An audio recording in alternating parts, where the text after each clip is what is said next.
What's up everybody? Welcome to today's video. In today's video we're going to take a look at a very special plugin.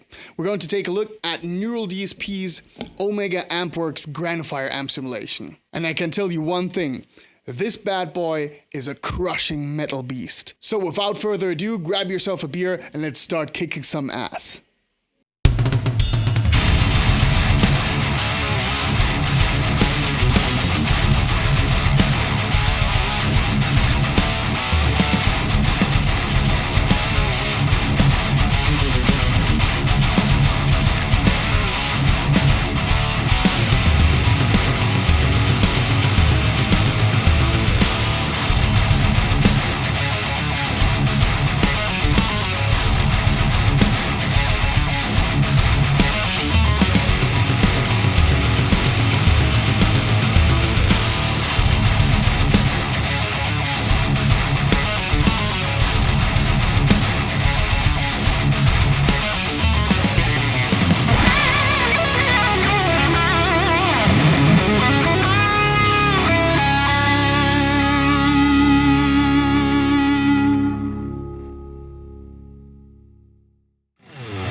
Welcome again to today's video, guys. Okay, so what do we got here today? Today we're taking a look at Neural DSP's Omega-Ampworks Granophyre amp simulation plugin. Now that was a word over there. Okay, Omega-Ampworks is a newer boutique amplifier designer which is very known for collaborating together with Mick Thompson from Slipknot. And I think he actually uses the Obsidian amplifier, which, if I remember correctly, is a two-channel high-gain amplifier. And they also had a one-channel high-gain amplifier, which was the Iridium, and which is now being either reworked or just simply renamed to the Granophyre. And the Granophyre is based on this Iridium amplifier. So you already heard what it sounds like in the absolute default settings. I would like to first show you what the graphical user interface is looking like. When you open up the plugin the first time, you will see this over here. We see the amplifier in its full glory over here. However, the general commands or the general controls over here are the input gain, the gate settings, the stereo mono mode, oversampling, high or normal. We got here the preset selector and we got the output over here. On the very top, we got different blocks of the effect chain or of the plugin chain basically. So here we got the overdrive section, which only consists of the Plumes Earthquaker Devices overdrive. So this is actually also the same like with Omega-Ampworks Granophyre. This is also a licensed plugin format of the Plumes overdrive, which is really cool. The Plumes overdrive itself is based on a tube screamer. So nothing special over there, but it has some integrated different modes. We'll try to explore this, although I personally don't hear that much of a difference, but it could be just simply a deaf guy. Over here we got the amplifier block where we have a gain knob. So it's a one-channel amp, by the way. We got the gain knob. We can choose between high and low gain input. Then we got a 3-band equalizer, got the overall level, so a pure volume. We can decide between two different voicings, set up the master, which gives us a little bit more power amp saturation and depth and detail, basically resemble somewhat resonance and presence. And over here, of course, we got the on-off switch. One speciality regarding this plugin is that we can choose between different power amp tubes. So we got the 6L6, the EL34 and the KT66, which do actually make a difference in the plugin format. Not so sure about if they would do it in real life, but that's an ongoing discussion, which anyways is being discussed by people who are wiser and more knowledgeable in that respect than I am. Over here we got a 9-band equalizer for all the different purposes, but I'll leave everything throughout the entire demo unless it's otherwise set in presets. I'll leave it completely flat. And we got the cabinet section, which is the same like in all Neural DSP plugins over here, where we can choose between their integrated different microphones. One speciality over here is that we seem to have two different speakers over here, which we can choose from. And by the way, we got a tuner over here, so it's always nice to have an integrated tuner. That said, let's get into setting up some of the amplifier settings and let's listen to what it sounds like. So once again, I'll select this to be the default settings. This is what it sounds like.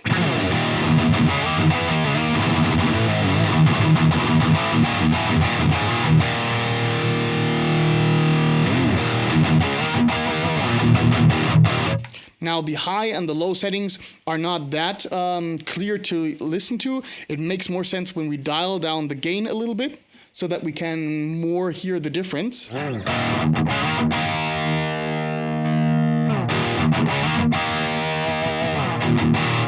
So you already hear there's a little bit of a difference when it comes to the gain stages or to the gain level. I'll keep the high settings and put the gain over here, and let's work our way through the 3-band equalizer.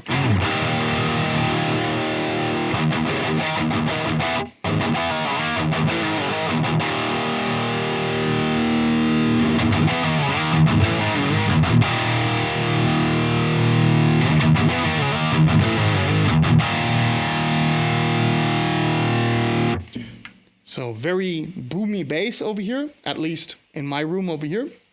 But it's a very pushy bass frequency. So it's not that super rumbly, but it really adds some gnarly low end into that one.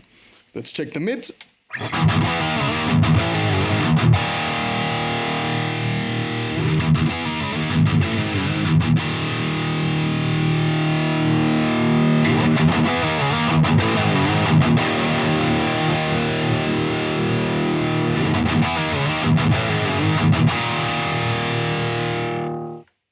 The mid frequency is really cool. I have the feeling that you can really take out all the frequencies from the mids to get, if you like to, kind of an and just for all guitar sound, kind of that very pushy, scooped sound. By the way, I hope you're not getting too bored that I'm always playing the same riff. I'm playing it to have kind of a reference when comparing. Let's check out the treble knob.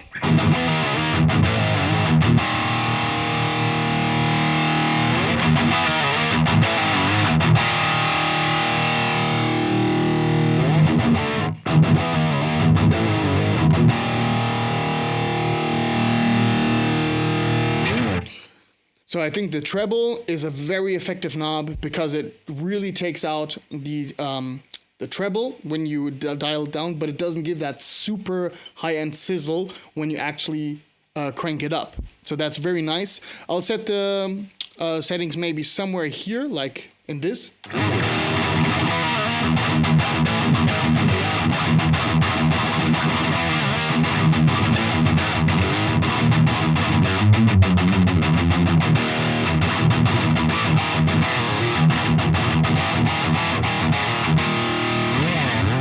That's what it sounds like over here. When we look over here, we got the master knob where we can define a little bit more of the amp saturation or put a little bit more of the honky mids in, which comes with the power amp saturation.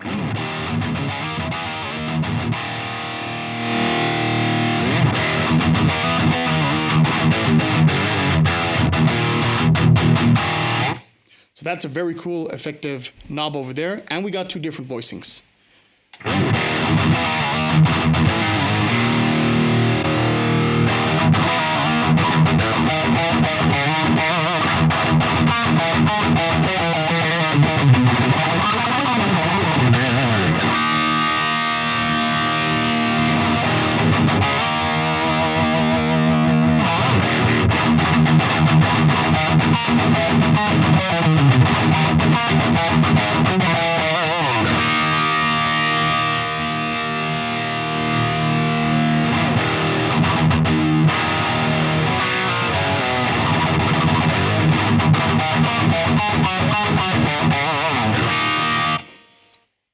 That's kind of a sound which I would use the amp with if I only had the amp.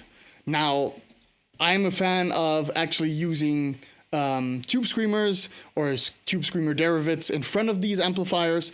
So I'm going to kind of go the typical settings, you know, back or crank the level up, back down the gain, leaving the tone where it is, and then just engaging it. Now, of course, I have a little bit too much gain, so I have to back that off over here. Or I'll just select the gain selector.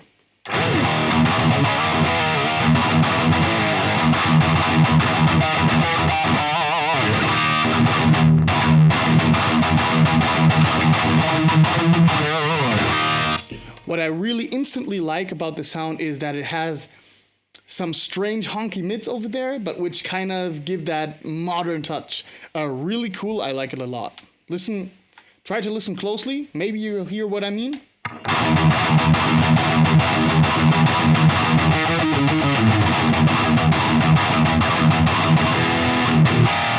So I think that's the kind of a frequency around 400 hertz or something, which is pushing a little bit over there. However, let's dive into listening to the different tube settings, or the tube power amp tubes over there.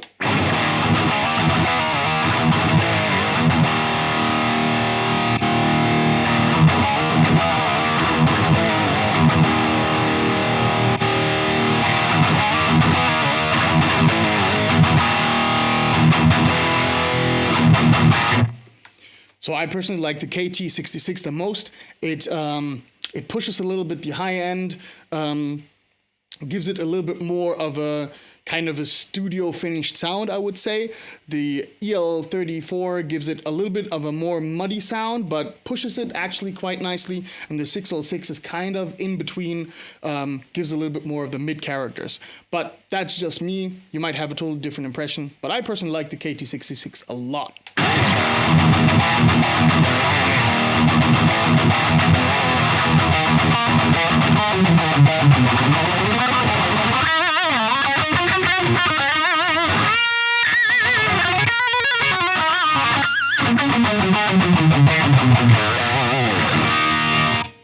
So, and I have the feeling that this amplifier works very good with lead actually. So it kind of really elevates the lead with the honky mids that it kind of transports. It really elevates those lead tones. Let's go over here and let's just compare the two cabinets with each other. So we got now in the cabinet section an SM57 on the MS cab.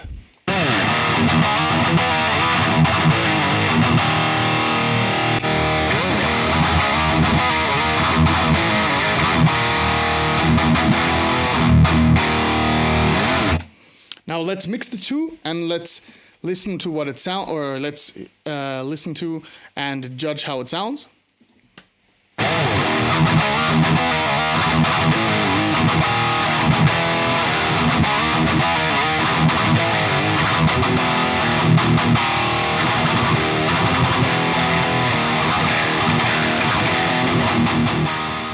Now that we have actually looked into the plugin itself, listened a little bit how it sounds like, tweaked a little bit, what I want to do now is I want to show you some presets over here, and I'll do this while listening to a repetition of the main riff of the full mix demo which I had for the song. So I got this preloaded over here. I'll just show you quickly in my Reaper setup.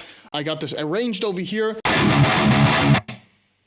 So we can always listen to that in repetition, and I'll tweak the knobs in the meanwhile.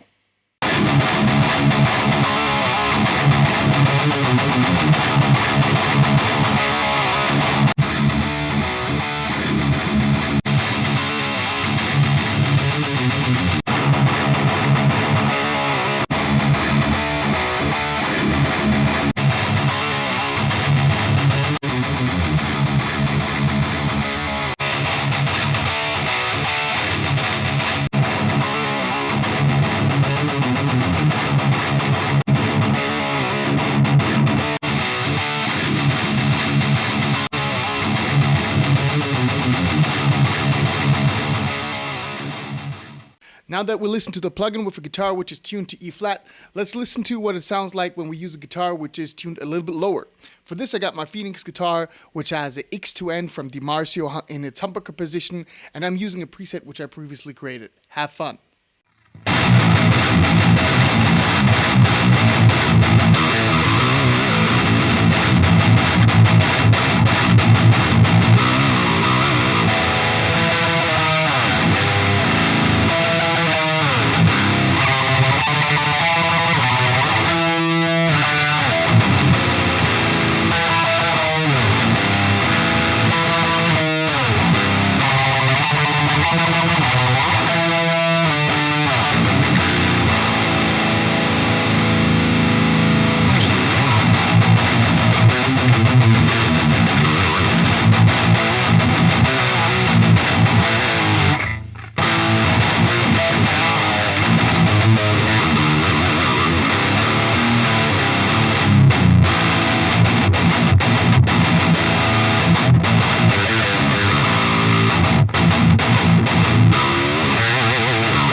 So I really think that this plugin has definitely some of its core strengths within heavier, low-tuned guitars. This guitar, for example, has the DiMarzio X2N pickup, super high output, but it sounds really kick-ass. And that is about all there is to say about the Neural DSP Omega-Ampworks Granophyre guitar suite. So, what do you think about this plugin? Does it actually fit well with higher tuned guitars, or is it rather something for the gent community or the low tuned community? Let me know in the comments. If you like this review, please consider liking the video, subscribing to the channel, and of course engaging with me in the comments. I'll be happy to discuss furthermore. Yeah, thank you so much for watching this video. If you like the plugin, or if you are interested in the plugin, go get the 14-day full trial of this plugin on the Neural DSP website. I'll put the link in the description below, and perhaps also somewhere here in the video, maybe at the end of the video. However, whatsoever, thank you very much for watching. Take care, guys. Stay safe, and see you next time.